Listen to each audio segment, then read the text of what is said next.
하겠습니다. 저는 김성훈이고요. 저희 주제는 퇴근 시간 버스 승차 인원 예측하는 모델 만드는 주제를 맡았고요. 지역은 제주도에서 이제 효율적인 운행을 위해서 오전 승객 수를 바탕으로 오후 퇴근 승객 수를 예측하는 모델을 리뷰하겠습니다. 일단 기본적으로 데이터들은 이제 설명하겠지만 기본적인 데이터들이랑 그 외에 도메인들, 예를 들어 저희가 단순히 예측할 수 있는 트레인, 그냥 그런 데이터들 말고 그냥 사람이 많이 몰리는 정류장, 혹은 휴일 이런 것들 저희가 이제 추가적으로 도메인 데이터들이 필요했고요. 데이터 기본적으로 시계열 데이터고요. 왜냐하면 과거의 데이터를 통해서 저희가 이제 버스 오후 승차 인원을 예측하기 때문에 시계열 데이터입니다. 그래서 저희가 이제 학습 라벨이 존재하기 때문에 이제 머신러닝에서 이제 지도 학습에 해당되고요.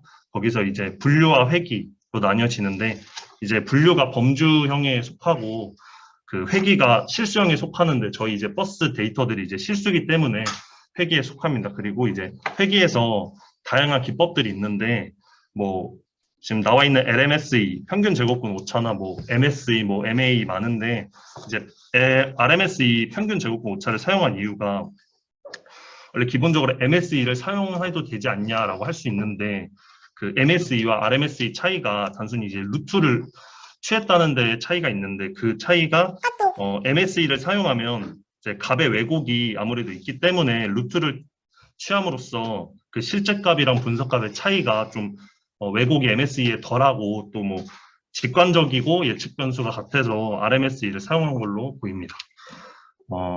데이터들은 기본적으로 이제 여기 3개 제가 적어놨는데 트레인, 테스트 이제 설명드릴 건데 버스, BTS, 썸미션, 행정법족동 기본적으로 쓰이고요. 제주도에 있는 이제 사람들의 금융생활 관련된 이제 통계 자료 같은 게 필요했기 때문에 KCB 금융스타일 시각화 경진대회에서 데이터를 끌어다 쓴 걸로 보이고요. 이제 기본적으로 이제 날씨, 위치는 필요하기 때문에 그 날씨 데이터랑 위치 데이터를 준비한 걸로 보입니다. 그래서 이제 데이터들을 불러올 텐데 일단 판다스 임포트 해주고요. 트레인, 테스트, BTS 이렇게 좀 보기 쉽게 함수로 지정해 줬습니다. 제 드라이브에 있는 파일들 끌어다 온 거고요.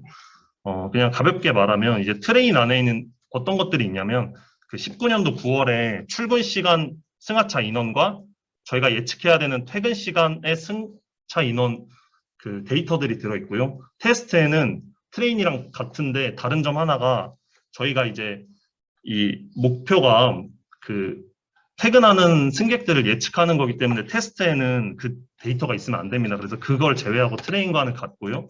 그리고 BTS는 뭐냐면 그 버스 카드별 승하차 정보입니다. 그리고 이제 제주 라이프는 아까 말씀드렸다시피 이게 우편번호 기준으로 제주도민 구민생활 관련된 통계 자료고요. 웨더리랑 레인은 앞에 이제 말씀드리겠지만 그냥 날씨 관련된 겁니다. 웨더는 좀 제주도 크게 봤을 때 날씨고요. 레인은 이제 지역별 날씨입니다.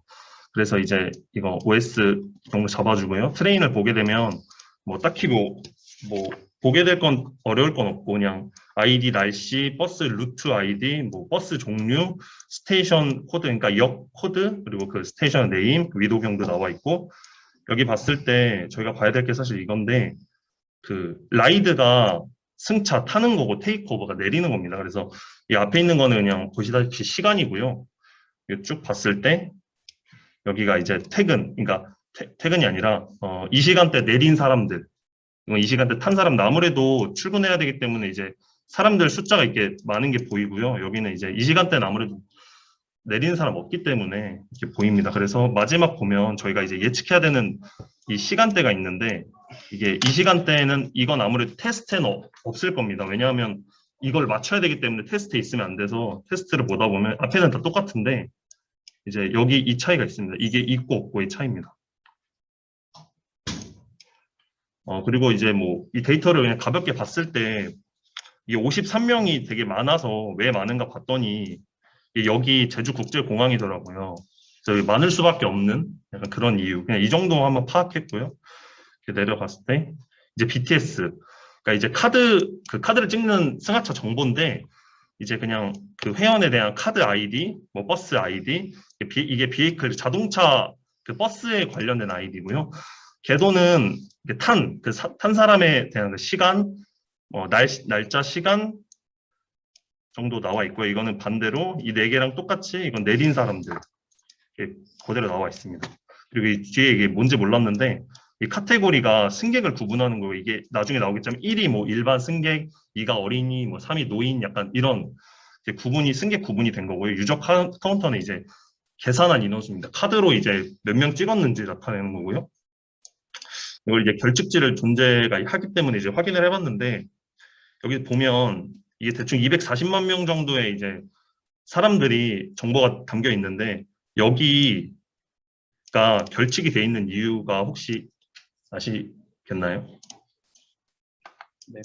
이게 왜 결측이 나 있냐면 이게 겟오프가 내린 사람들인데 카드를 안 찍고 내린 사람들입니다. 그래가지고 이렇게 240만 명 중에 150명, 그러니까 이만큼의 차이가 그냥 카드를 안 찍고 내려서 이렇게 데이터가 보여집니다. 그리고 이제 제주 피낸셜 라이프 데이터를 보게 되는데 이거는 아무래도 뭐 앞서 봤던 트레인이나 테스트로 뒤에 볼 제주가 그 웨더리나 레인 같은 경우는 이제 버스 예측하는데 다 데이터들이 필요한데 이건 아무래도 그 제주도 관련된 사람들의 금융생활을 보기 때문에 데이터가 다 필요로 하진 않고요. 이게 27개 변수인데 그중에 11개만 분석을 사용할 겁니다. 그게 뭐냐면 이제 경도 위도 기본적으로 위치 때문에 필요하고 그 직업별 종사자 비율, 그러니까 뭐 대기업에 다니든지 뭐 중소기업에 다니는지 그리고 이제 평균 소득 얼마가 되는지 그러니까 차량 소유 비율 이게 이제 있나 없나. 제가 이게 처음에 봤을 때 이제 뭐 경도 위도랑 차량 소유 비율, 직업별 종사자 이거는 이해가 되는데 평균 소득이 버스랑 뭔 상관이 있냐. 처음에 의문이 들었는데 나중에 이제 그거를 관계를 보다 보면 아무래도 좀 더 좋은 모델에 필요하기 때문에 있는 걸로 보입니다. 그래서 보고 있고요. 웨더는 정확히 말하면 이제 9월 전체 제주도 오전 10시에 대한 기상 정보인데 이게 오전 10시만 있는 이유가 이게 오전 10시 기준이 아니고 다른 시간대가 있으면 이제 데이터 누수가 해당되기 때문에 그러니까 그 오전 10시만 기상 정보가 있는 거고요. 저희가 맞춰야 되는 건 오후이기 때문에. 그리고 이제 레인 같은 경우는 전체가 아니라 9월 전체 중에 이제 지점별 고산이랑 서귀포랑 제주 성산 이 지역의 오전 시간대에 대한 기상 정보입니다. 이렇게 나와 있고요. 그리고 이거는 이제 그 폰트 지정해 주는 건데 이게 제가 저장이 안 돼서 이거 그냥 무시하면 될 것 같습니다. 무시하시고 이제 제가 이제 맡은 파트가 탐색적 데이터 분석인데 이제 EDA 분석을 맡았습니다. 그래가지고 이제 좀 데이터들을 이게 좀 직관적으로 보고 이제 어떤 식으로 나가야 할지 필요한 이제 중요한 과정 중 하나인데 일단은 데이터 시각화를 해야 되기 때문에 매플라립이랑 시본 뭐 아시다시피 그냥 적어놨는데 이 매플라립 기반인데 이제 좀 보기 편하게 색상 테마나 뭐 통계형 차트 기능 추가된 라이브러리라고 보시면 되고요. 이 매플라립 이거 인라인 뭐 아시겠지만 그 드라이브 내에 그냥 시각적으로 바로 보여줄 수 있는 함수고요. 이 한글 폰트 지정해 줬고요. 이거는 뭐 다 아실 겁니다. 한글 폰트 지정해 주는 거. 저는 지금 컴퓨터가 지정이 안 돼가지고 아마도 안 뜰 텐데 어쨌든 이거는 지정해 주고 이것도 이제 배웠다시피 이제 분석이 필요 없는 이제 쓸데없는 경고들 무시해 주는 함수입니다. 그래서 치게 되면 그리고 저희 이거 시작하기 전에 앞선 따로 2기인가 1기분 오셔서 발표하셨을 때도 말씀해 주셨는데 저희랑 주제 같아가지고 데이터 복사본을 그러니까 훼손되면 안 돼서 이런 식으로 해줬더라고요. 그래서 저도 똑같이 해준 모습이고요. 이제 타깃 변수를 보려고 하는데 저희가 본 시간대가 이제 18시부터 20시 저희가 이제 보려는 시간이 이 시간대이기 때문에 한번 확인을 해봤습니다. 그래서 이제 이 시본에 있는 디스플롯을 가지고 트레인 데이터 이 시간대를 확인을 할 건데 이제 이거 뭐 모르실 것 같아서 일단 적어놨는데 이제 밀도 함수입니다. 이게 뭐냐면 true를 해두면 이제 선이 그려지고요. 말 그대로 이게 false로 해놓으면 이게 없어져서 저희가 뭐 보려는 거 이제 단순한 이전 이 정도 그림이기 때문에 이렇게 나타냈고요. B는 어떤 개수에 맞춰서 막대 너비가 결정되는 겁니다. 그리고 이제 엑시스 0, 50, 0, 45만 이게 뭐 X축의 최소값 최대값, Y축의 최소값 최대값인데 아무래도 X축은 이제 이 시간대 승객이 얼마나 몇 명이 탔는지 그러니까 몇 명이라기보다는 한 번에 몇 명씩 탔는지를 나타내는 거고요. 이거는 이제 총 승객 수입니다. 그래서 타이틀을 이게 한글 폰트가 지정이 안 돼서 이렇게 뜨는 건데 어쨌든 이 시간대 퇴근 시간 승차 인원 히스토그램이라고 표현을 해주고 이렇게 봤을 때 압도적으로 이제 이게 당연한 결과긴 한데 뭐 10명씩 버스 타는 사람들은 많이 없으니까요. 그래서 이렇게 좀 보여지고요. 승차 인원을 이제 패드로 이제 봐봤는데 아무래도 안 탄 사람이 압도적으로 많고 혼자 탄 사람, 뭐 2명이서 탄 사람 뭐 이런 식으로 보여집니다. 그래서 랜을 한번 확인을 해봤는데 0명이 이제 절반 이상으로 그냥 나왔다고 이제 확인을 할 수 있고요. 이제 다음으로 EDA 분석을 하는 것 중에 하나가 이제 단일 변수에 따른 타깃 변수에 대한 변화인데 이게 말이 조금 어렵긴 한데 쉽게 말하면 예를 들어서 저희가 이제 일주일 간격으로 버스 몇 명이 탔는지 확인하는 것도 좋은데 이제 그 성능 향상을 모델 성능 향상을 위해서 파생 변수를 만드는 겁니다. 그러니까 일주일이 아니라 이게 월화수 기준으로 만들면 월요일에 몇 명이고 화요일에 몇 명이고 이런 식으로 볼 수 있기 때문에 이제 좀 모델 성능이 좀 높아지는 경우도 있고 그래서 이제 단일 변수에 따른 타깃 변수에 대한 변화 파트고요. 그 아무래도 이제 일주일 기준, 그러니까 요일 변수가 있어야 되기 때문에 월화수목 금토일이 있어야 되기 때문에 이제 날짜형으로 변경을 해주겠습니다. 이제 그래서 트레인 데이터, 이 데이터 이거를 이제 판다스 데이터 타임으로 바꿔서 뭐 달자형 변경하시는 건 아실 테니까 그래서 이렇게 바꿨고요. 이 데이터를 가지고 이렇게 가지고 와서 데이터 타임, 스트립 타임 이게 전 뭔지 몰랐는데 알아보니까 이 스트립 타임이 이제 데이터 타임 안에 있는 문자를 변환해 줄 수 있는 함수고요. 이 안에 있는 거는 이거는 이제 영어로 된 요일을 변환해 주는 겁니다. Sunday, Monday, Tuesday, Wednesday 이런 식으로 변환을 해주는 거고요. 그랬을 때 이거를 위크데이로 만들겠다 했을 때 시각화를 해보면 위크데이 X축, Y는 이 시간대 그리고 데이터는 여기서 끌어온다고 했을 때 타이틀은 이게 뭐 당연히 한글 폰트에서 안 뜨는 거고 이런 식으로 시각화를 했을 때 일, 월, 화, 수, 목, 금, 토, 일 그러니까 월, 화, 수쯤에는 타는 사람들이 증가하고 퇴근하는 사람들이 이 감소하는 거를 시각적으로 볼 수 있습니다.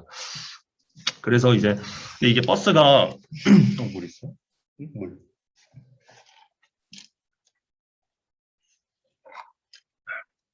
이 버스가 종류가 시외버스랑 시내버스로 나뉘어서 그 정도까지 한번 분석을 해보자 해서 버스 종류에 따른 탑승객 수를 한번 확인을 해봤는데요. 이게 아무래도 이 데이터에 따라서 이제 그 막대 그래프 개수가 정해지다 보니까 인아웃 그러니까 즉 시외버스, 시내버스 두 종류밖에 없어서 이런 식으로 보이고요. X 인아웃, 그러니까 이 정도의 차이가 보이는 걸로 그냥 확인이 됐습니다. 그리고 이제 일별 하루에 이제 출퇴근 시간 탑승객 수를 한번 확인을 해보자 해서 이제 출근 시간이랑 퇴근 시간 때 비율을 보자 했을 때 이게 출근 시간이 8시, 9시에 출근하시는 분들도 있는데 9시, 10시에 출근하시는 분들도 계시니까 그것을 합쳐보자 해서 8시부터 10시까지를 하나의 변수로 만들고 이걸 EDA 데이터, 그룹 바이 함수를 사용해서 이 데이터들을 이 시간대와 이 시간대를 나타나겠다. 이 썸은 합쳤다는 얘기고요. 인덱스는 없앴다는 얘기입니다. 그랬을 때 이거를 표현해보면 8시, 10시, 즉 이 아침 시간에 출근한 사람들은 뭐 이만큼이 있는데 이 시간대에 퇴근하는 사람들이 이만큼이 있다. 아무래도 이제 퇴근하는 뭐 방법도 다르고 바로 집 안 갈 수도 있으니까 이 정도 차이가 보이고요. 이렇게 가다 보면 뭐 급격하게 뭐 6,000명 이 정도 차이 나는 경우도 있고 비스무리한 경우도 있고 또 6,000명 정도 차이 나는 경우가 있고 이 정도로 이제 볼 수 있고요. 이 데이터를 이제 시각화를 해봤는데 이 플랫을 사용해서 이제 데이터 안에 있는 이 시간대와 이 시간대를 나타낼 건데 일단 여기서 뭐 알아야 될 건 이거는 그냥 색깔입니다. 블루랑 그린이고요. 그 라벨 같은 경우는 이제 출근 시간 탑승객 수, 그 퇴근 시간 탑승객 수 이것도 이제 안 떠서 좀 아쉬운데 어쨌든 데이터를 불러오고요. 이제 이거 같은 경우는 저도 몰랐었는데 이거를 사용하지 않으면 여기 밑에 있는 X축에 관련된 것들이 이런 식으로 사선으로 안 나오고 겹쳐서 나오기 때문에 보기 힘들어서 이런 함수를 사용해 줌으로써 이제 겹치는 걸 방지해서 이게 보기 편하게 나오는 거고요. 이 에로시 이거 같은 경우는 이거에 대한 위치 뭐 아실 테고 그리고 타이틀을 줬을 때 이런 식으로 시각화가 나오는 걸 볼 수 있습니다. 파란색이 당연히 출근하는 사람들 인원수고요. 초록색이 이제 퇴근하는 사람들 바로 안 갈 수도 있고 하니까 그래서 이 정도로 데이터 시각화를 해봤습니다. EDA 분석 이 정도까지 해봤고요.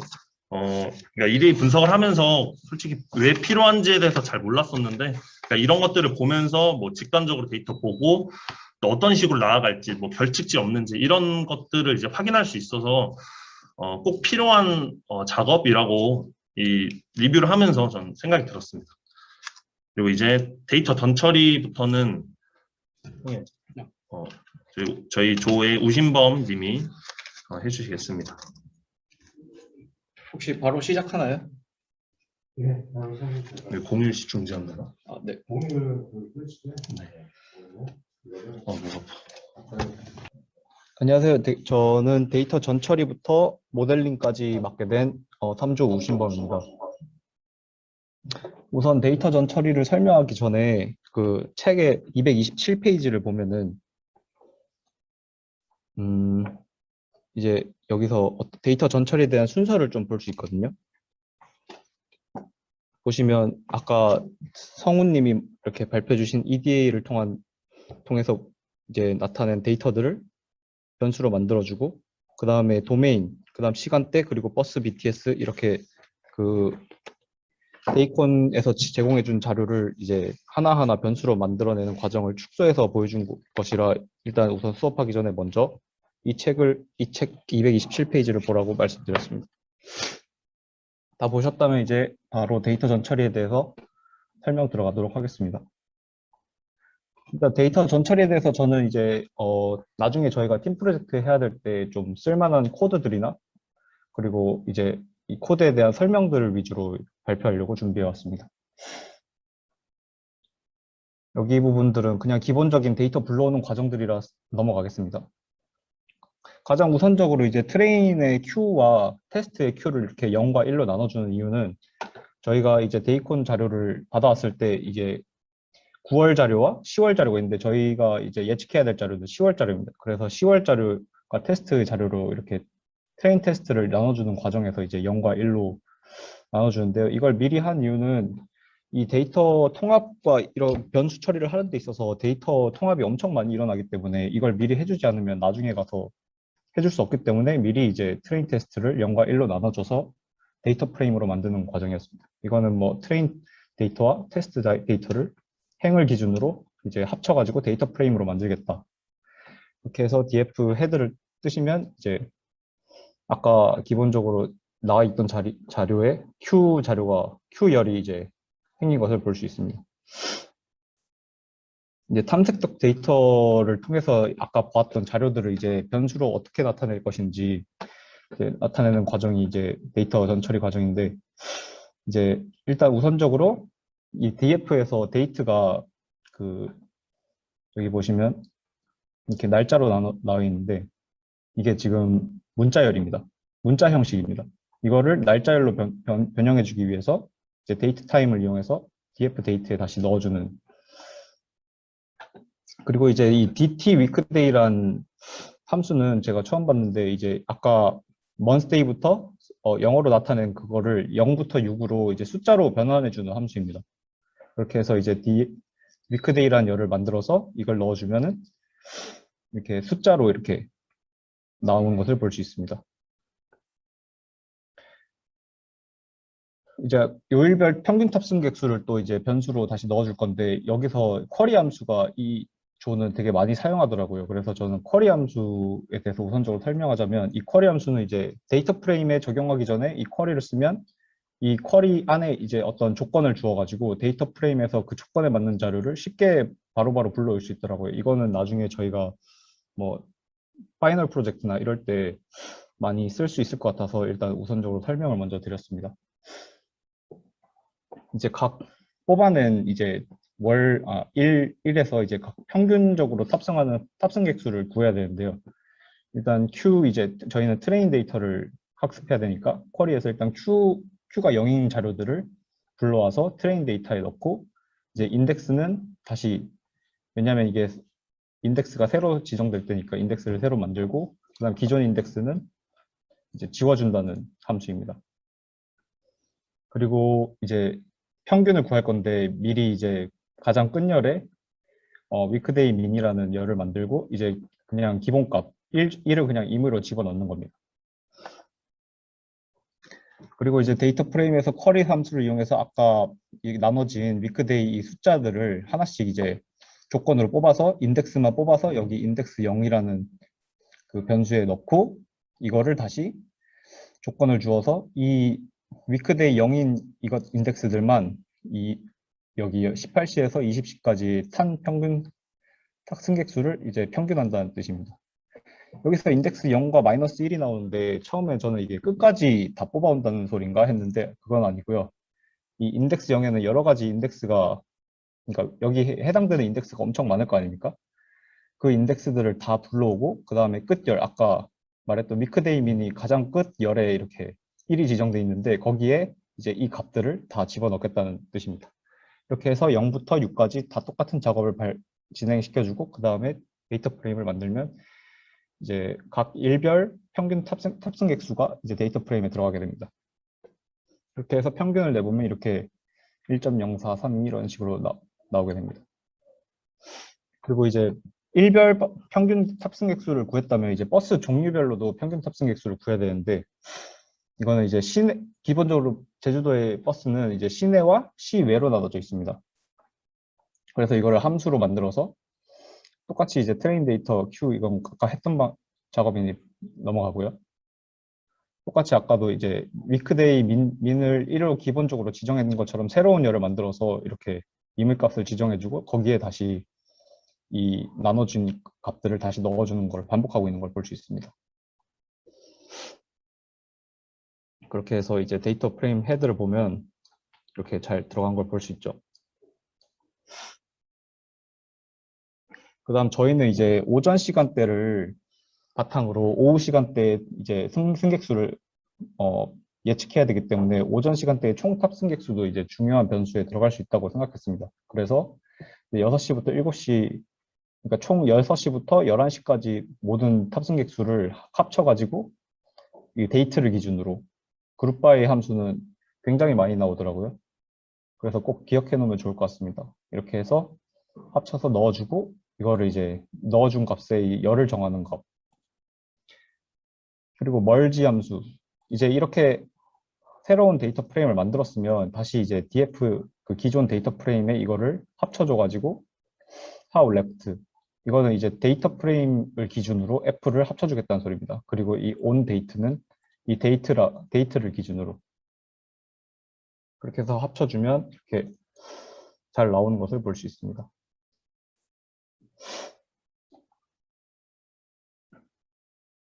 여기까지는 다 똑같은 과정이라 이쪽은 넘어가겠습니다. 이제 그 다음부터 EDA 분석, EDA 조사를 통해서 통한 변수 추출은 모두 끝났고요. 이번에는 이제 버스 도메인에 대한 지식으로 변수를 추출하는 과정입니다. 보시면 아까 BTS가 그 탑승 날짜나 뭐 이런 그 뭐지 탑승 시간 그리고 버스 노선 이런 것들을 가지고 있는 자료라고 했는데요. 여기서 이제 배차 간격을 구하기 위해서 이 자료를 불러오는 겁니다.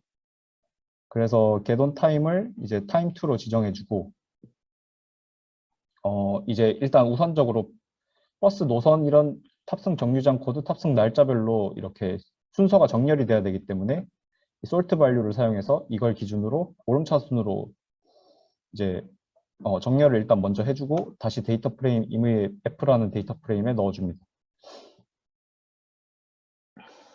그 다음에 이제 TQDM이라는 라이브러리가 되게 처음 보는 라이브러리였는데 굉장히 유용한 라이브러리더라고요. 이게 무슨 라이브러리냐면 이걸 쓰면 이제 저희가 포문을 많이 돌릴 때 기본적인 간단한 포문을 돌릴 때는 저희가 시간이 얼마 소요되지 않지만 이렇게 큰 데이터들을 가지고 포문을 돌리면 시간이 엄청나게 소요가 많이 되는데 이 라이브러리를 사용해서 포문을 같이 돌리면 이게 포문이 어느 정도 시간이 걸리는지 나타내주는 함수입니다. 그래서 보시면은 이런 식으로 포문이 돌아가면 이렇게 2시간 정도 걸린다는 것을 이렇게 나타내 줍니다. 이 함수는 이제 버스 배차 간격을 이제 구해주기 위해서 나타낸 함수인데요. 이걸 자세히 해석해 보면 이제 get on date 어떤 행에 대해서 get on date와 이 다음 행의 get on date가 같고 그 다음에 스테이션 코드 이 스테이션 코드와 그 다음에 스테이션 코드가 같고 그리고 그 다음에 루트 아이디가 그 다음 루트 아이디가 같다면 같은 버스이겠죠. 이렇게 다 같다면 그리고 이 다음까지의 뭐지 그 시간과 그 차이가 당연히 배차 간격이 되는 거겠죠. 그래서 이 배차 간격을 구해가지고 인터벌 리스트에 넣겠다는 뜻입니다. 이 과정을 직접 실행해 보시고 싶은 분도 계실 텐데 이거는 1시간이 넘게 걸리기 때문에 그냥 설명만 듣고 넘어가시는 걸 추천드립니다. 여기는 제가 이제 이거를 돌리고 다른 과정을 하다가 이게 다 취소가 돼가지고 이렇게 에러가 뜬 모습인데 이걸 다시 돌리기에는 시간이 너무 오래 걸려서 일단 이 과정을 다 돌리면 버스 인터벌에 대한 정보가 그 CSV 파일로 저장되기 때문에 이건 간단하게 설명만 하고 넘어가겠습니다. 이 아까 이렇게 인터벌 리스트를 뽑아서 이렇게 리스트 자료에 넣었다면은 이 리스트 자료를 다시 F 인터벌이라는 열에다가 지정을 해주고 그 다음에 이 인터벌에 문자열로 바꿔준 다음 이거 7번째부터 끝까지 해서 이제 시분초로 형태로 나눠주는 함수입니다. 이렇게 해서 다시 버스 루트 아이디에 에즈 타입 오브젝트 해서 넣어주고 그 다음 아까 그 문자열로 넣었잖아요 저희가. 그래서 이거를 다시 그 버스 배차 간격을 보려면은 분으로 보는 게 편하기 때문에 이렇게 뽑아준 시분초 자료를 다시 3660 이렇게 곱해가지고 60으로 나누면 그게 분자료가 나오겠죠. 그래서 분으로 나타내주는 이런 함수를 다시 만들었습니다.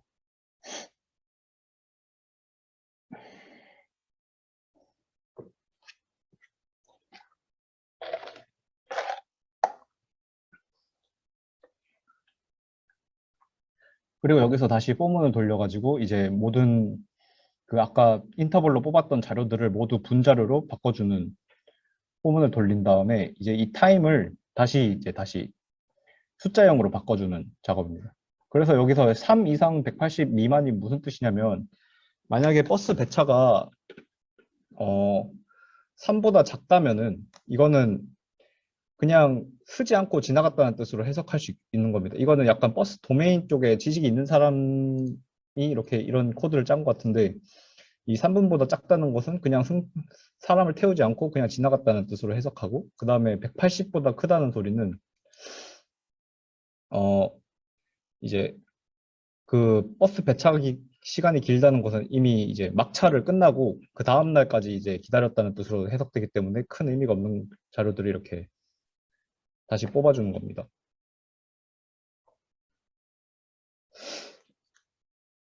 그리고 이제 버스 인터벌 여기서 에그 함수가 있는데 이거는 이제 여기 특정 조건의 데이터 프레임에 이 에그 함수를 이용하면 여기 안에 있는 이 함수들을 적용할 수 있게 해줍니다.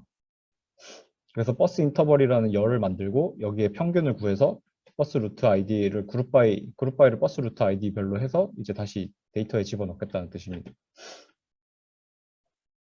이렇게 해서 이제 이렇게 버스 인터벌을 구한 자료를 이제 CSV 파일로 저장하는데 이게 다 에러가 떠서 제대로 안 보여준 게 아쉽네요. 여기서 버스 인터벌이 이제 지정된 파일을 다시 이렇게 다시 불러오는데 버스 인터벌 CSV 파일을 다시 불러와서 데이터 프레임과 다시 머지해주고 여기에는 이제 난 값이 있을 수가 있잖아요. 아까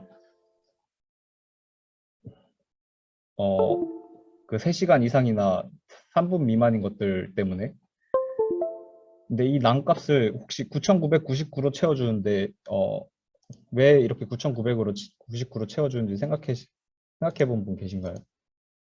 한번 생각해 보십시오.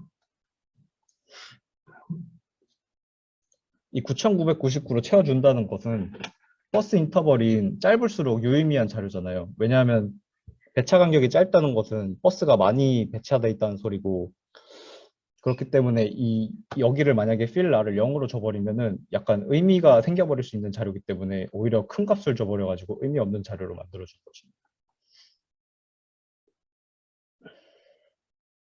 여기까지가 배차 간격에 대한 그거고 수요가 많을 것으로 예상되는 정류장에는 저희가 보통 모든 정류장들이 학교 근처나 대학교 근처에 승객수가 보통 많잖아요. 그래서 이제 고등학교나 대학교라고 이제 정류장 이름이 고등학교가 포함되어 있는 그런 정류장들을 뽑아가지고 다시 하이스쿨 스테이션이라는 변수에 넣어주는 겁니다.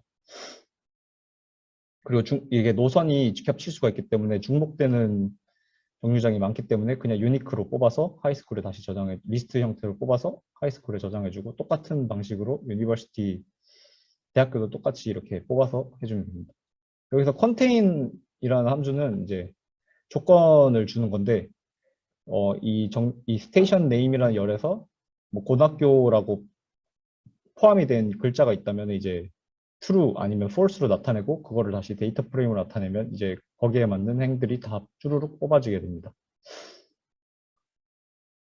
그렇게 해서 이제 이렇게 하이스쿨과 대학교를 구분하는 그거를 만들었다면 여기서 이제 만약에 이게 고등학교랑 대학교가 포함되어 있다. 그러면 1이라는 값을 지정해주고 아니라면 0을 포함해서 이렇게 넣어주면 됩니다. 이렇게 되면 스쿨열을 만들어서 여기서 이제 각 정류장에 대해서 여기가 만약에 학교가 포함되어 있다 이러면 0, 1 그리고 안 포함되어 있다 이러면 0으로 나타내게 해주는 겁니다. 이제 스쿨 변수와 똑같이 그 정류장에 보통 학교 외에도 환승 정류장이면은 사람이 많이 탈 수 있다는 것을 유추할 수 있는데 이걸 똑같이 해서 이제 환승이라는 단어가 포함되어 있다면은 여기 트랜스퍼 스테이션이랑 뭐 공항도 터미널 이런 것들은 다 승객수가 많을 거라고 예상되는 정류장들이기 때문에 이렇게 변수로 다 지정해서 똑같이 1값을 뽑아내게 해주는 겁니다. 근데 여기서 연휴가 있는데 여기 저희가 9월 자료를 바탕으로 10월 자료를 예측하는데 이제 9월에 저희가 연휴가 추석이 있잖아요. 이 추석 때문에 이제 버스 승객수가 변하는 것을 약간 데이터에 어떤 지장을 줄 수 있기 때문에 이거를 다시 변수화해가지고 이것도 똑같이 1과 0으로 나타낼 수 있게 해주는 함수입니다. 그 다음은 이제 시간대를 활용한 변수인데요. 아까 말했듯이 오전 시간대와 오전 시간대를 바탕으로 오후 시간대를 추측해야 되기 때문에 이 오전 시간대에 있는 그것들을 다 이제 다시 변수로 만들어주는 과정인데 여기서 6시, 7시 라이드와 7시, 8시 라이드를 합쳐주는 이유는 저희가 예측해야 될 승객수가 그 2시간 단위로 저녁에 이렇게 8시부터 8시까지의 자료를 예측하기 때문에 1시간 단위인 것은 약간 오차를 줄 수 있기 때문에 이렇게 2시간 단위로 합쳐주는 모습입니다. 여기는 뭐 딱히 설명할 게 그렇게 없고 쉬워서 그냥 보면 이해가 되기 때문에 빨리 넘어가겠습니다.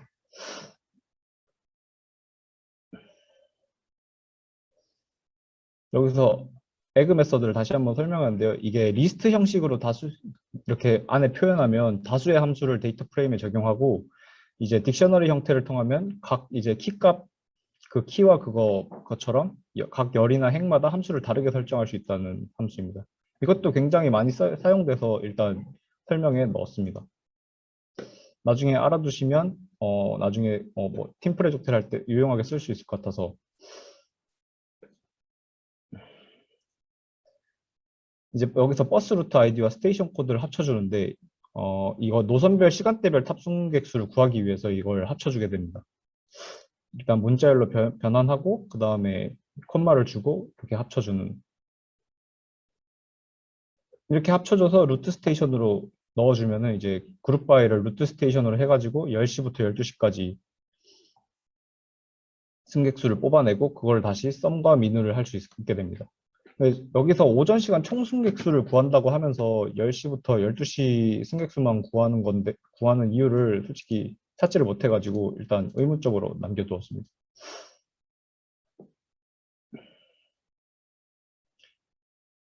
그리고 여기는 이제 컬럼 설정해 주는 거고요. 똑같이 데이터 프레임에 다시 이 지정한 데이터를 약간 레프트 조인 해가지고 루트 스테이션 기준으로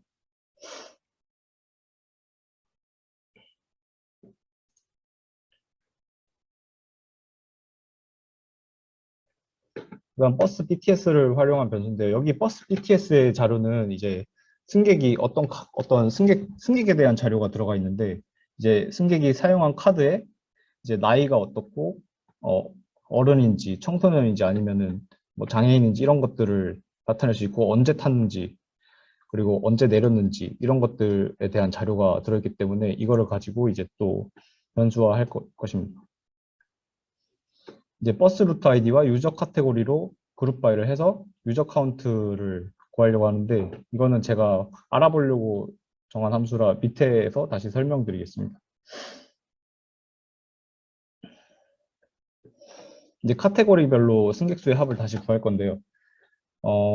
루트 아이디를 일단 문자열을 변해서 넣어주고 그 다음에 이제 그룹 바이를 할 겁니다. 버스 루트 아이디와 유저 카테고리를 그룹 바이 이걸 기준으로 그룹을 해가지고 유저 카운트를 이제 승객수의 총합을 구할 건데 여기서 이제 좀 신기했던 게 에그 함수에 이제 괄호 안에 리스트 안에 다시 괄호가 들어가 있는데 이거를 찾을 수가 없었거든요. 그래서 한번 쳐봤는데 이거는 이제 보통은 여기 리스트로 들어가서 여러 개의 함수를 넣어주는데 썸이나 민이나 이 괄호가 들어가면 이 승객수를 열로 만들고 이 썸 함수를 유저 카운트에 적용해가지고 이 승객수로 뽑아내겠다는 겁니다. 이 승객수 열에. 그리고 이제 피벗 테이블은 아까 지정해줬던 이 F에 대한 데이터를 피벗 테이블로 만들어주는데 이제 행은 버스 루트 아이디로 그리고 열은 유저 카테고리로 해서 승객수 값을 넣어주겠다는 겁니다. 그리고 결측치는 0으로 다 집어넣고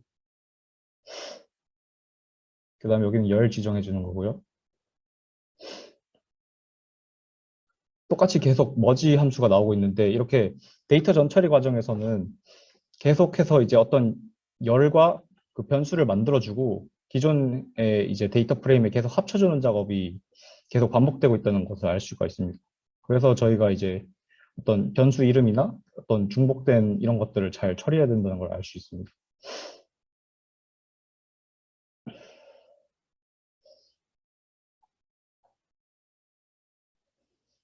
이렇게 해서 이제 데이터 프레임을 만들면 아까 저희가 BTS 자료에는 그 승객의 정보가 들어있다고 했잖아요.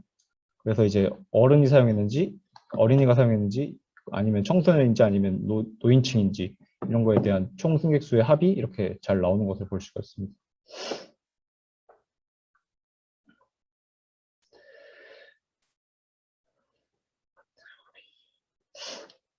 카테고리별 승객 비율, 이제 카테고리별 승객 비율인데 이거를 이제 숫자로 나타냈다면 비율로도 여기서는 다시 나타내주고 있는데 이제 비율을 구하기 위해서 아까 했던 작업 그대로 하고 이제 총 승객수에서 전체 승객수에서 이제 아까 그 승객수만 나눠주면 비율이 나오기 때문에 이건 똑같은 작업이라 넘어가겠습니다.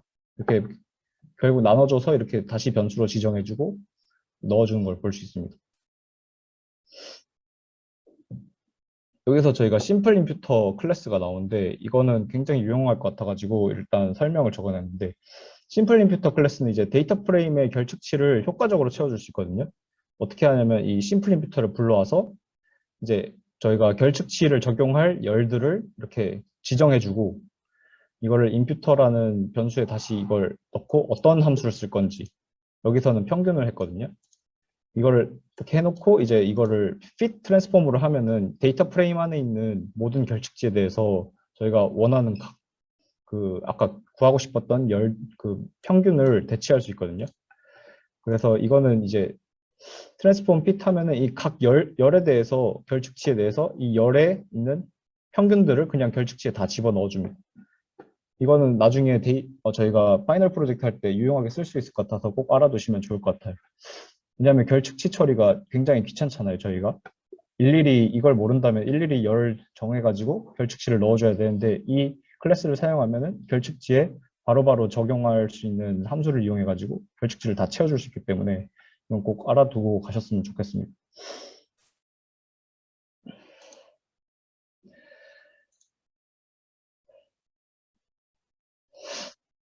그리고 이제 이번에는 좌표를 활용한 변수를 다시 만들어 볼 건데요.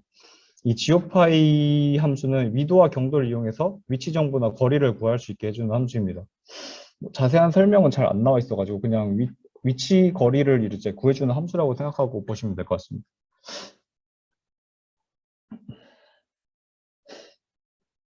이제 이 위치 정보를 구하는 이유는 제주도가 제주시랑 서귀포시 이렇게 두 가지에 크게 나눠져 있는데 이 정류장이 제주시에 포함되는지 아니면 서귀포시에 포함되는지 알려고 이 거리를 구하는 것인데 이제 데이터의 경도와 위도 이렇게를 행을 이제 i로 줘가지고 이거에 리스트 내포를 쓰는 것 같은데 이 콜 제주시의 좌표거든요. 이 제주시의 좌표와 이 데이터 프레임 안에 있는 각 행의 위도 경도를 이제 포문을 돌려가지고 이만큼 그 레인지만큼 다 하나씩 이제 이거랑 이거랑 비교를 해가지고 거리를 이제 구해서 이렇게 집어넣는 겁니다. 똑같이 서귀포시에도 적용되고요. 그렇게 해서 이제 여기가 만약에 가깝다면 이건 제주시에 포함되어 있고, 만약에 여기가 가깝다면 이건 서귀포시에 포함되어 있는 자료가 되겠죠.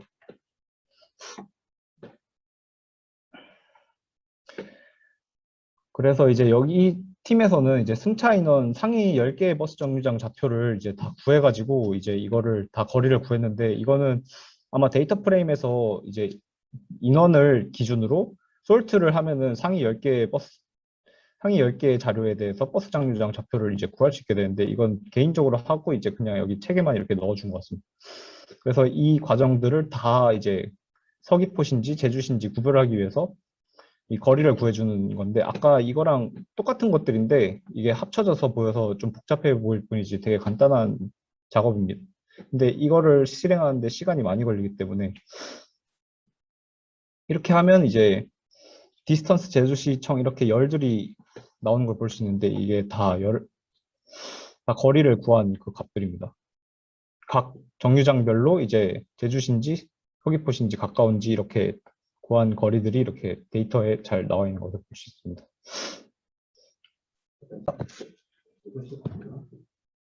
네, 제가 쉬는 시간에 질문이 하나 들어와가지고 제가 이제 변수들을 어떻게 코딩으로 쳐서 이렇게 넣어주는 거를 설명을 하긴 했는데, 이 변수들을 왜 선택했는지에 대한 설명이 부족한 것 같아가지고 다시 간단하게 잠깐 각 변수들에서 설명 한번 하고 넘어가겠습니다.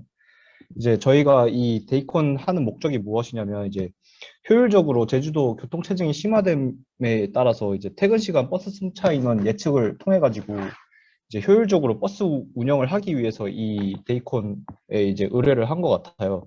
그래서 이제 이 각 변수들이 무엇을 뜻하냐면, 이제 이 오전 시간대나 뭐 이렇게 평일에 이렇게 들어가는, 뭐 평일에 출근하는 사람들이 있을 거고 휴일은 또 다를 거 아니에요.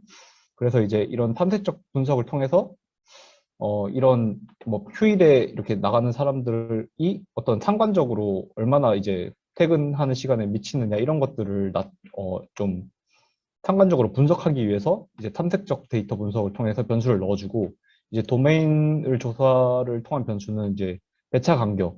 이 배차 간격이 많다는 소리는, 배차 간격이 좁다는 소리는 어쨌든 그 노선을 이용하는 버스가 많을 거 아니에요.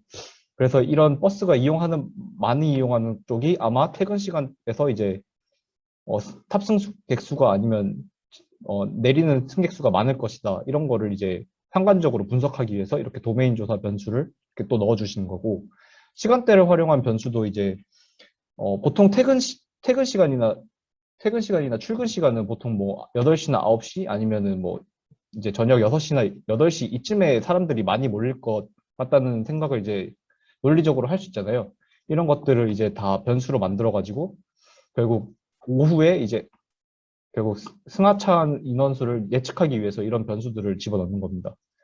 그리고 버스 BTS는 마찬가지로 이제 어떤 사람이 이용하느냐에 따라서 또 뭐 평일에 어떤 사람이 많이 이용하는지 이런 것들을 통해서 또 오후에 이제 그 내리는 인원수를 또 상관적으로 분석할 수 있고, 그 다음에 아까 쉬는 시간에 질문 들어온 게 이제 좌표를 활용한 변수는 도대체 왜 쓰는 거냐라는 질문이 들어왔었는데, 이 좌표라는 것은 이제 기준이 되는 좌표가 제주시와 서귀포시거든요. 이 제주시와 서귀포시는 이제 제주도에서 인구가 가장 밀집해 있는 구역인데, 이 제주시에서 각각의 정류장거리의 거리를 구하는 이유는, 이제 이 민구가 밀집돼 있는 곳에서부터 거리가 멀수록 승객 수와는 이제 상관계수가 점점 낮아질 거 아닙니까? 그래서 이 거리에 대한 이제 변수를 다시 넣어주는 거고, 이제 이쪽에서 이런 부분에 대해서는 이제 약간 승객수에 관련해서 예측을 많이 하려고 했던 것 같아요. 그리고 이제 두 번째로 외부 데이터에서는 이제 날씨를 활용한 변수인데요. 이 날씨가 의외로 대중교통을 이용하는데 고려하는 데 있어서 중요한 요소가 된대요. 어떤 통계 자료에 의하면. 그래서 이제 만약에 비가 오면 보통 자가용을 쓸 거고, 그러면 이제 버스 이용은 좀 줄어들 거 아닙니까? 이런 것들을 변수로 넣어서 이제 상관 분석을 해가지고 나중에 최종적으로 예측하고 싶은 결과값을 이제 잘 예측할 수 있게 되는 거죠. 그래서 이제 외부 데이터를 통한 변수 생성부터 다시 설명 들어가겠습니다. 이제 제주도는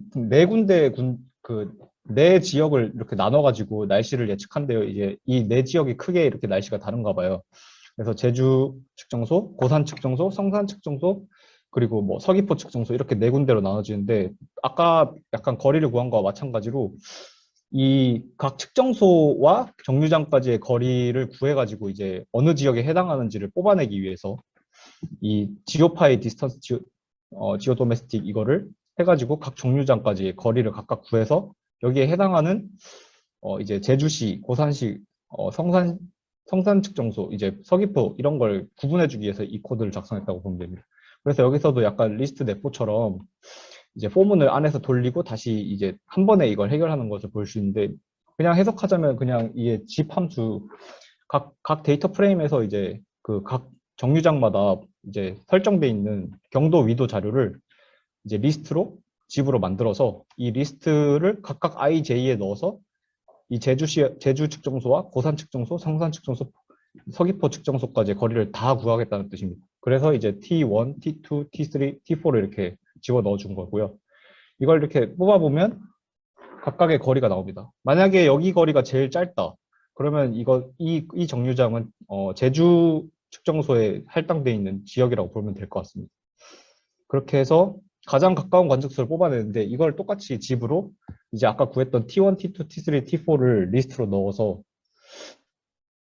람다 함수를 써가지고 이제 가장 작은 이제 거리 프레임에서 가장 최소값을 가지는 이 값을 뽑아내는 게 아니라 IDX-min은 이제 여기에 해당하는 레이블을 뽑아내는데 이걸 엑시스 1로 나왔기 때문에 행이 아니라 열로 뽑아내서 이제 제 각각의 컬럼 값을 뽑아내게 됩니다.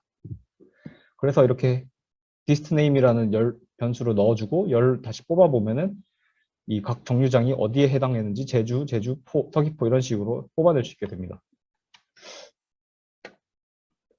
지점별 기상정보 병수도 이제 이거는 약간 비가 오는지 아니면 강수량 이런 것들도 결국 나중에 승하차 인원에 영향을 줄 수 있는 변수들이라서 이렇게 넣어주는 거고요.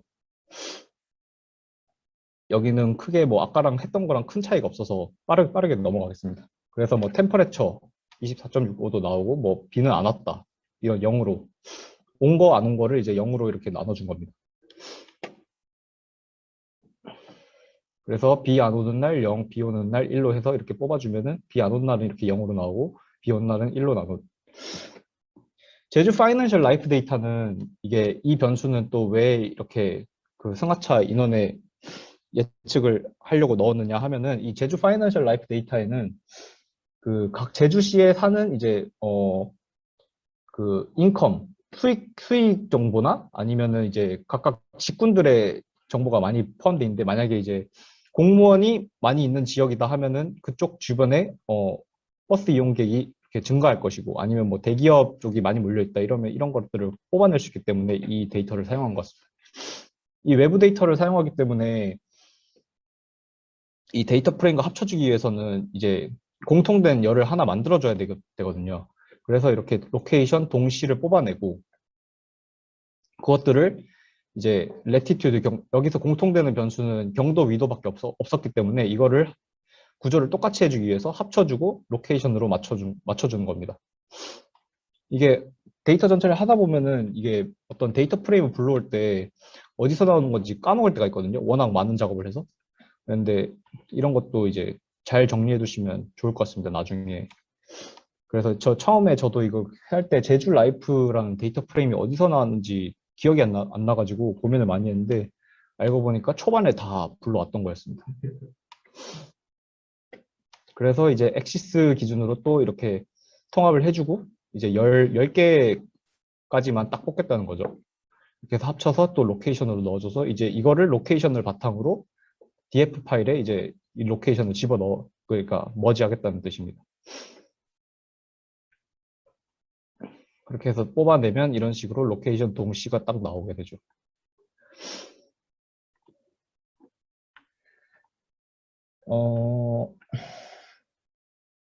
이제 이렇게 집어넣은 자료를 바탕으로 이제 아까 여기 파이낸셜 라이프 데이터에는 이제 이 잡 메이저 C, 잡 스몰 C 이런 것들은 이제 대기업에 다니는지 아니면 소기업, 중소기업에 다니는지 아니면 공무원인지 아니면 뭐 전문직인지 이런 것들에 대한 값들인데요. 이거를 열로 지정하고 여기서 이제 이걸 다시 이 열을 기반으로 그 평균 값을 또 구하겠다는 겁니다.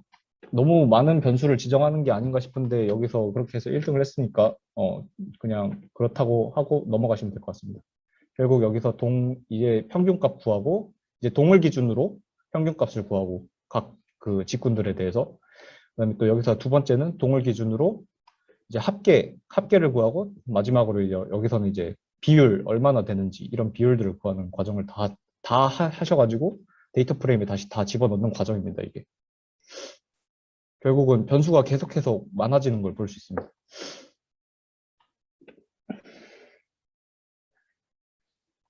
이렇게 헤드를 찍어 보면은 이런 식으로 각각 비율들도 나오는 걸 볼 수 있습니다. 이제 여기서 새로 생성한 변수 정보에 대해서 다시 또 확인을 할 건데 이거는 이제 난 값이 존재하게 되거든요. 합치다 보면은. 그렇기 때문에 여기서 동을 1부터 시작한 이유는 동은 어차피 공통된 열이기 때문에 동은 제외하고 이제 전문직에 대한 평균이나 이런 것들에 대해서 난값을 어떻게 해결할 건지 보기 위해서 인포를 이렇게 해서 확인하는 모습을 볼 수 있습니다. 혹시 속도가 너무 빠르거나 질문이 있는 점이 있으면 주저하지 않고 해주셨으면 좋겠습니다. 아까 마찬가지로 이제 난 값은 심플 임퓨터라는 거로 간단하게 처리할 수 있다고 했잖아요. 그래서 똑같이 이제 임퓨터 사용해가지고 난 값을 이제 평균으로 다 대치를 하는 겁니다. 여기는 뭐 거의 반복 작업이니까.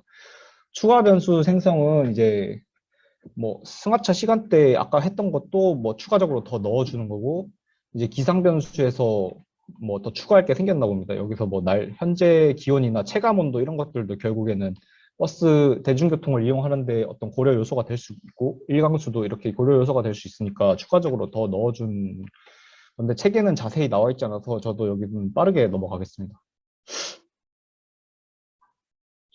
이제 모든 변수가 집어 넣어졌다면 이제 다시 라벨 인코딩을 해야 되거든요. 이제 이게 어떤 변수에 대해서 이게 수치화가 돼 있지 않으면은 이걸 컴퓨터가 분리할 수 없기 때문에 이 라벨 인코딩과 원활 인코딩으로 다시 변수들에 대해서 어떤 값을 지정해 주는 과정을 이제 라벨 인코딩은 변수마다 각각의 숫자 값을 지정해 주는 건데 예를 들어서 원활 인코딩은 어떤 범주에 해당하면은 0 아니면 뭐 해당하면 1 해당하지 않으면 0으로 나타내 주는데 라벨 인코딩은 이제 각각 해당하는 변수마다 숫자를 부여해 줘가지고 약간 인덱스처럼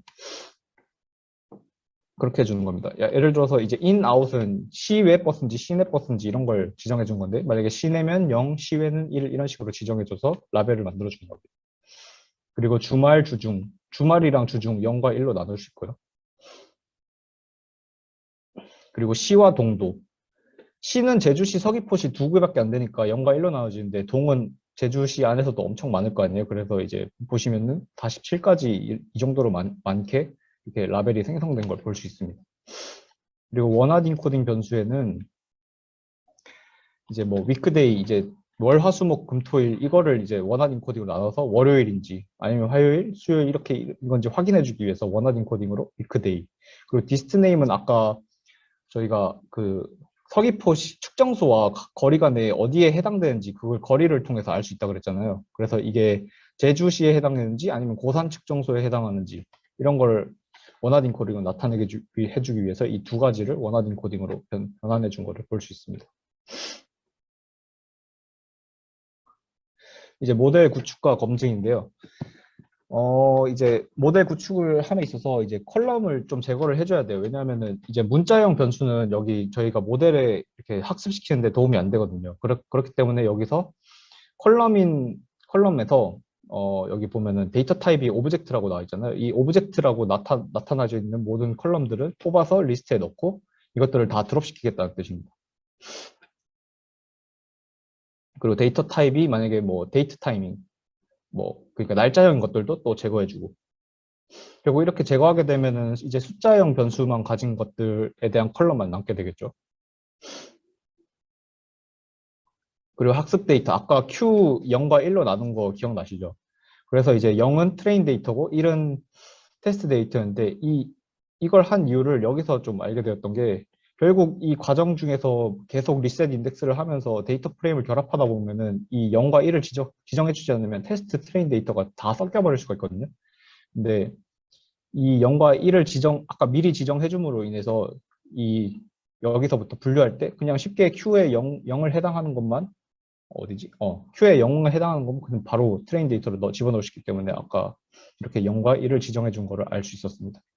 그래서 드롭 Q 이거는 이제 저희가 예측해야 될 시간대의 탑승객 수이기 때문에 일단 다 드롭해 주는 겁니다.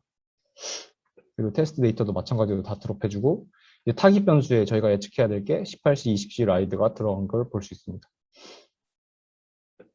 이제 머신러닝 모델에 대해서 설명할 건데 저희 이거 ADSP 다 정답으로 나온 거죠. 배깅 방식. 저도 이걸 틀렸는데 앙상블 모델 방식에 이제 배깅 방식과 부스팅 방식으로 나오는데 배깅 방식은 샘플을 뽑아서 학습한 후 지도 학습의 종류에 따라 보팅, 에버리징 예를 들어서 이제 모델을 분류하는데 각각의 샘플을 계속 돌려가지고 어떤 값이 이제 이 분류로 A, B 이렇게 돼 있다면 A 하고 어떤 게 B 나오고 나머지 A가 나왔다면 이제 다수결의 원칙에 따라서 보팅 방식으로 이 모델은 A를 나타낸다라고 하는 게 보팅 방식이고 에버리징 방식은 이제 회귀 문제일 때 만약에 어떤 값이 1, 1.5, 2일 때는 뭐 이걸 다 합쳐서 평균을 내주면 에버리징이 나오니까 이 에버리징. 그리고 부스팅 방식은 모델을 순차적으로 학습하면서 예측 결과가 오답인 데이터에 가중치를 준다는 건데 이제 어떤 모델을 돌려서 어떤 결과값이 나오면 이 오차가 있을 거 아니에요? 이 오차를 점점 줄여 나가려고 가중치를 조금씩 수정하는 과정입니다. 그래서 이제 배깅 방식은 전체 모델을 다 돌리기 때문에 부스팅 방식에 비해서 현저히 느린 거를 이제 돌려보시면 알 수 있을 겁니다.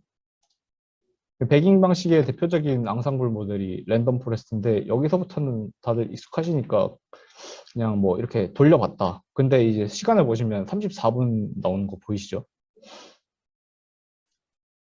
그리고 부스트 방식에는 XG 부스트와 라이트 BGM인데 자세히는 자세히는 이제 책에 설명이 잘 되어 있는데 XG 부스트는 이제 대칭적으로 트리가 성장하고 라이트 BGM 비대칭적으로 트리가 성장해서 속도가 더 빠르다는 점만 일단 숙지하고 넘어가시면 될 것 같아요. 그래서 보시면은 아까 모델 학습에 있어서 랜덤 포레스트는 34분이 걸렸는데 여기 XG 부스트부터는 2분 21초면 끝난다는 걸 볼 수 있죠. 엄청 빠르게 끝난다는 걸 알 수 있어요. 그리고 라이트 BGM은 더 빠르죠. 여기 23초 걸렸습니다. 이거 이렇게 모델을 하면 이제 저희가 검증을 해야 될 거예요. 왜냐하면은 이 데이콘에 대해서는 정답이 없거든요. 그래서 이제 스스로 가진 그 자료를 가지고 다시 검증을 해야 돼서 이 교차 검증 과정은 꼭 필수라고 생각할 수 있습니다. 그래서 K-폴드 방식이나 이런 걸 이용해서 저희가 여러 번 자주 하던 거죠. 이 교차 과정 검증이 시간이 너무 많이 걸려서 꼭 콜앱으로 돌리시길 추천드립니다. 여기까지 왔으면 이제 변수 선택을 해야 되는데 여기 1등 팀은 이제 변수 선택 방법으로 A/B 테스트를 하였다고 나와 있거든요. 이 A/B 테스트라는 게 뭐냐면 저희가 아까 수많은 변수들 있잖아요. 이렇게 계속 지정해줬던 이 많은 변수들 중에서 첫 번째, 두 번째 거를 기본 변수로 선택하고 그 다음에 마지막까지 변수까지 하나씩 추가해 보면서 이 값이 뭐 RMSE가 이제 낮아지면은 효율이 증가했다는 거니까 넣어주고 만약에 높아졌다 그럼 빼주는 방식인데 저는 이걸 하면은 좀 시간도 오래 걸리고 사실 그 조금이라도 낮아지면 이게 변수로 추가해 버리기 때문에 차라리 이거를 A/B 테스트가 아니라 그 주성분 분석을 했다면은 더 좋지 않았을까라는 생각을 해봤습니다. 그래서 뽑아낸 게 보면 너무 많은 변수가 뽑아내진 것을 볼 수 있습니다. 이거는 랜덤 포레스트로 뽑아낸 변수 선택이고요. 이 두 번째는 XG 부스트, 세 번째는 그 라이트 라이트 GBM으로 뽑아낸 변수들입니다. 이제 이렇게 변수 선택을 했으면은 그 다음으로는 이제 그리드 서치로 하이퍼 파라미터 튜닝을 해야 되는데 저희가 이 변수를 있지만 이거를 어떻게 설정하느냐에 따라서 최저값이 다 다르게 나오잖아요. 근데 이거를 일일이 하기보다는 저번에 책에서도 나와 있듯이 그리드 서치나 랜덤 서치를 통해서 충분히 빠르게 이제 어떤 게 최적의 하이퍼 파라미터인지 알 수 있기 때문에 이거는 뭐 그냥 보고 넘어가시면 될 것 같습니다. 꼭 해줘야 되는 과정은 맞는 것 같습니다. 왜냐하면 저희가 결국은 모델 성능을 점점 좋게 하기 위해서는 이런 것들을 최적의 값을 설정해 줘야 하기 때문에 이 이 그리드 서치는 이제 이 값을 저희가 지정해 주면은 하나하나씩 다 비교해 보는 과정이고요. 랜덤 서치는 이제 그리드 서치와 큰 차이는 없는데 이 범위 안에서 자기가 랜덤으로 이 하이퍼 파라미터를 주고 이제 최적의 값을 뽑아내는 과정입니다. 이렇게 해서 이제 하이퍼 파라미터와 뭐 변수라는 선택이 다 끝나면 이제 그때부터 이제 최종 모델을 구축하는 과정인데요. 여기서부터는 그냥 모델을 돌리는 겁니다. 이렇게 뭐 LG 라이트 GBM으로 이렇게 돌려보고 하이퍼 파라미터는 어떤 게 최적으로 나는지 나온 값을 바탕으로 이제 넣어주고 돌려주고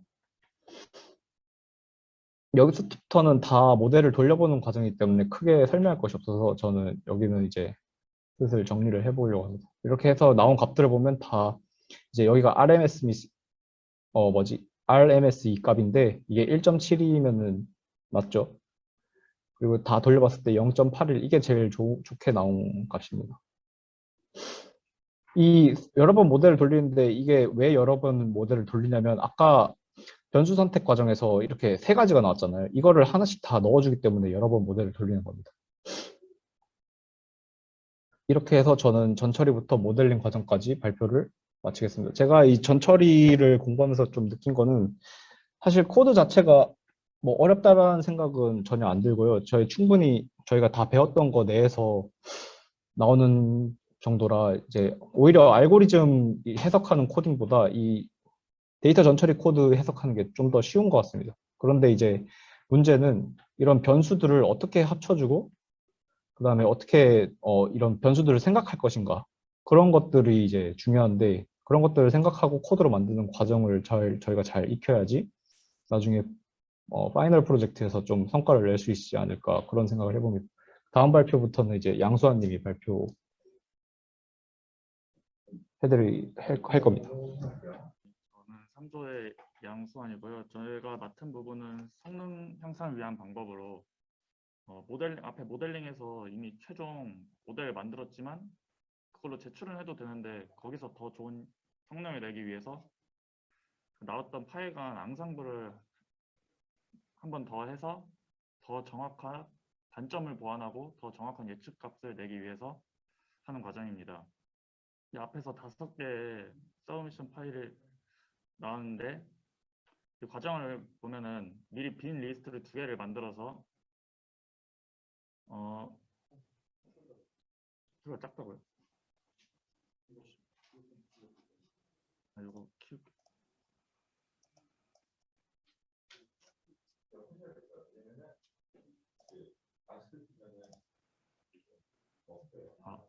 들리시나요 혹시?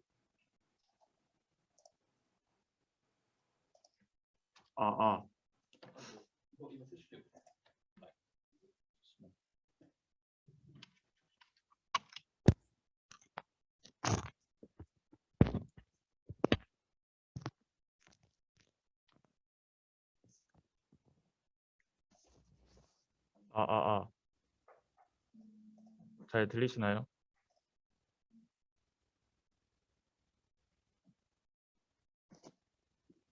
혹시 들리시면 대답 한 번만 부탁드리겠습니다. 들리나?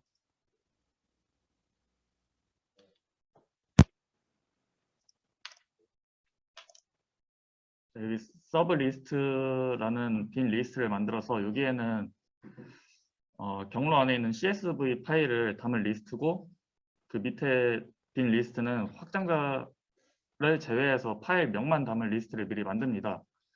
여기서 OS 패스 이 스플릿 텍스트를 하면은 이 경로에 있는 뒤에 있는 경로에 있는 그 파일 명과 확장자를 분리해 주는데요. 앞에 fname에는 파일 이름을 넣고 뒤에 ext는 확장자 명을 받습니다. 그래서 미리 만든 빈 리스트에 추가해 주고요. 그래서 미리 처음에 저는 이 엔진 이 파이썬이 뭔지 몰라서 찾아보니까 그냥 저희가 평소에 사용하는 파일을 UTF 파일은 그냥 쉽게 나오지만 그 공공 데이터에서 데이터를 갖고 올 경우 파일 확장자가 다른 경우가 있어서 이거를 해줘야 에러가 뜨지 않고 올바르게 파일이 실행된다고 합니다. 그래서 미리 상관계수 행렬을 저장할 데이터 프레임을 생성해 준 뒤 이거 에러가 뜨지 않게끔 하고 이 파일을 불러옵니다. CSV 파일을. 그래서 변수명을 파일 이름으로 지정을 한 뒤 여기에 파일 넣고 이제 뒤에 점점 컨캣을 해서 이제 파일을 병합해 줍니다. 열 기준으로. 그래서 상관관계를 출력을 한 뒤 이제 파일 간 상관계수랑 저희가 모델을 제출했을 때 임시 스코어를 그 점수를 보는데 그 점수의 관계를 알기 위해서 산점들을 그려 이제 서로 관계를 파악하기 위해서 가진 행렬의 데이터 프레임을 생성합니다. 그래서 이제 관계를 저희가 나타냈던 파일의 평균을 행 기준으로 리스트를 뽑고 이제 임시 스코어를 담은 리스트와 모델명을 담은 리스트를 다시 한번 만들고 이제 모델명에 저희가 이게 는이라는 기호가 있는데 그 기호 기준으로 나눠서 이제 앞에 있는 가장 앞에 있는 걸 모델이라는 변수에 담고 이제 모델 리스트에 어펜드를 이용해서 추가해 줍니다. 이제 뒤에 것도 같은 과정인데 이제 뒤에서 -1을 해서 가장 뒤에 있는 이제 임시 스코어가 있는 거를 실수용으로 변환해 준 뒤 이제 리스트에 추가해 줍니다. 이제 나왔던 세 가지 변수로 데이터 프레임을 만들면은 이제 모델명과 임시 스코어, 이 상관관계가 나옵니다. 이제 상관관계랑 임시 스코어가 나왔으니까 이 두 가지를 이용해서 산점도 그래프를 그리는데 가로는 10에 세로는 5 그리고 X축은 상관관계 Y축은 임시 스코어를 이용해서 점의 사이즈는 30 한 뒤 이제 그래프 텍스트는 이제 점 옆에 그 텍스트를 추가해서 좀 더 알기 쉽게끔 하는 옵션이고요. 이제 X축 범위는 그 최소값에서 약간 더 넓게 보기 위해서 마이너스, 최대값에서 플러스, Y축도 마찬가지로 마이너스와 플러스를 해서 더 넓은 창을 보여줍니다. 그리고 그리드를 이용해서 격자를 보여주고요. 임시 스코어와 상관계수가 낮을수록 앙상블을 하면 더 좋은 결과를 얻을 수 있기 때문에 여기서 가장 낮게 나온 모델 1번과 모델 5번을 앙상블을 해서 더 좋은 결과를 기대해 보기 위해서 하고 이제 그 다음으로 낮은 2번과 4번을 두 개를 묶어서 합니다. 그래서 앙상블 기법으로 두 가지 이제 기법을 사용하는데요. 이제 가중산술 평균은 주어진 수의 가중치를 곱하고 그 합을 가중치 합으로 나누는 것을 의미하고요. 몇 평균은 이러한 식을 가졌는데 저도 이게 식이 어려워서 식만 보고 이게 정확히 어떻게 되는지는 아직 잘 파악하지 못했습니다. 여기서 먼저 이 폴더 경로를 들어갈 건데 if not을 이용해서 만약 이 파일이 폴더가 있지 않다면 이 경로에 이 폴더를 추가해주는 함수를 사용했고요. 그래서 import 이걸 사용해줬는데 이것은 파일과 파일 모음에 있는 여러 가지 그 고수준 연산을 제공하는데요. 이게 폴더와 파일을 이용해서 할 수 있는 여러 가지 작업을 도와주는 라이브러리입니다. 그래서 이 move를 이용해서 이 경로 안에 있는 이 파일을 뒤에 있는 폴더로 이동해주는 그러한 작업을 하였고요. 그래서 1번 모델과 5번 모델을 앙상블을 할 거기 때문에 새로 만든 파일로 옮겨주게 되었습니다. 그리고 이제 몇 평균을 하기 전에 먼저 nf 초기값을 0으로 지정해 주고요. 이 경로 안에 있는 이 앙상블 폴더 안에 있는 것을 확장자 뒤에 있는 것을 분리해 준 뒤 만약에 분리해 준 확장자 명이 CSV 파일로 이루어져 있다면은 그 파일을 리드해서 불러온 뒤 확장자가 아니라면 else로 그냥 포문을 그냥 종료해 버리고요. 위에 조건을 만족했다면 다시 데이터의 변수가 두 개가 아니라면 이럴 경우에도 다시 포문을 종료합니다. 위에 두 가지 조건을 만족해서 확장자명이 CSV이고 변수가 두 개인 경우에 들어가서 초기값을 저희가 nf는 0으로 주어졌기 때문에 nf가 0이라면 이제 해당 데이터를 만들었던 여기 서브 df에 저장해 준 뒤 이제 nf에 1을 추가해서 이제 그 다음부터는 그 만들었던 nfdf의 아이디를 기준으로 이 서브 파일을 서브를 그다음 머지를 이용해서 이제 병합을 해줍니다. 그 다음에 마지막으로 이 p 값은 하이퍼 파라미터로 최저가의 값을 찾아야 된다고 하는데 이게 정해진 값이 없어서 이것은 모델링을 하는 사용자가 직접 숫자를 대입해서 이게 해줘야 하는 것 같습니다. 그래서 이 책에서는 이가 21의 값을 최적의 값이라 생각하고 실행을 했고요. 이제 NF가 2 이상인 경우 이 프레딧을 0으로 둔 뒤 그 몇평균 아까 제가 앞에 그랬던 이 식을 이용하여서 하는 과정을 이게 몇평균을 이용한 코드이고요. 그다음에 이 아이디를 기준으로 이제 데이터 프레임을 생성한 뒤 몇평균 뒤에 결과를 대입해 주는 건데 이제 이 경로 안에 새로 만든 파일을 모델 1번과 5번을 이제 합해서 했다는 파일을 만들고요. 인덱스는 그냥 0부터 시작해서 이제 정해주지 않은 그런 파일로 이제 저장했습니다. 이 뒤의 과정은 그대로 모델 2번과 그 4번을 위에 했던 과정을 그대로 하는 과정이기 때문에 그냥 파일 불러온 것만 다르지 과정은 똑같습니다. 이제 그래서 이제 맨 처음에 1번과 5번을 했던 파일을 first로 두고 두 번째 2번과 4번을 한 걸 second, 그 다음에 앙상블하지 않는 그 모델 남은 세 번째를 third로 지정해 준 뒤 마지막으로 가중산술 평균을 이용해서 앙상블을 합니다. 여기서 가중산술 평균이 가중치를 곱하고 그것에 합을 한 다음에 가중치의 합으로 나누는 건데 이게 first의 가중치가 0.2, second가 0.3, third가 0.48이고 합이 1이므로 여기서 1로 나누는 과정이기 때문에 나누기는 나와 있지 않고요. 저도 여기서 가중치가 어떻게 나왔는지 아직 정확히 파악을 하지 못해서 이 점은 설명이 부족할 것 같습니다.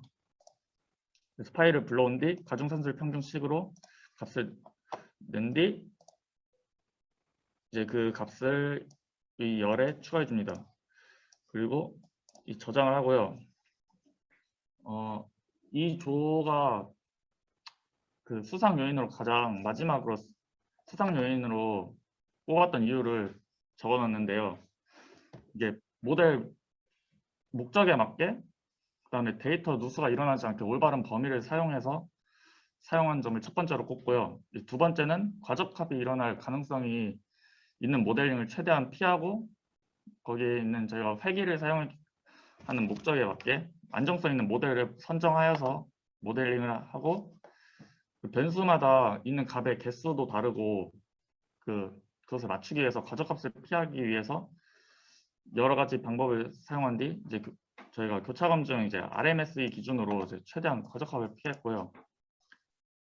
여러 가지 방법, RMSE, 임시 스코어, 서브미션 등 여러 파일을 이용해서 거기에 나온 가장 작은 이제 RMSE 제곱근 평균, 제곱제 이 값이 가장 작은 게 좋은 모델이라고 판단하기 때문에 여러 가지 방법을 사용해서 이제 가장 낮은 값을 제출을 했겠고요. 제가 이 과정을 하면서 느낀 점은 그 비즈니스 도메인의 이해도가 진짜 높아야 무엇을 시작을 하더라도 거기 붙어 있는 것 같다고 생각했습니다. 그 이유는 내가 알아야 어떤 파일을 갖고 올지, 외부에서 어떤 파일을 갖고 올지, 갖고 와도 그 변수가 어떤 것을 의미하는지, 이것을 쓸 수 있을지 없을지가 아는 것부터가 이제 알고 이제 거기서 필요하게끔 제가 정제를 하고 전처리를 하고 그것을 이용해서 모델을 쓸 수 있고 그 과정 자체에서부터 시작하는 그 비즈니스 이해도가 가장 중요하다고 생각을 했고요. 네, 제 3조 발표는 여기까지 마치겠습니다. 감사합니다.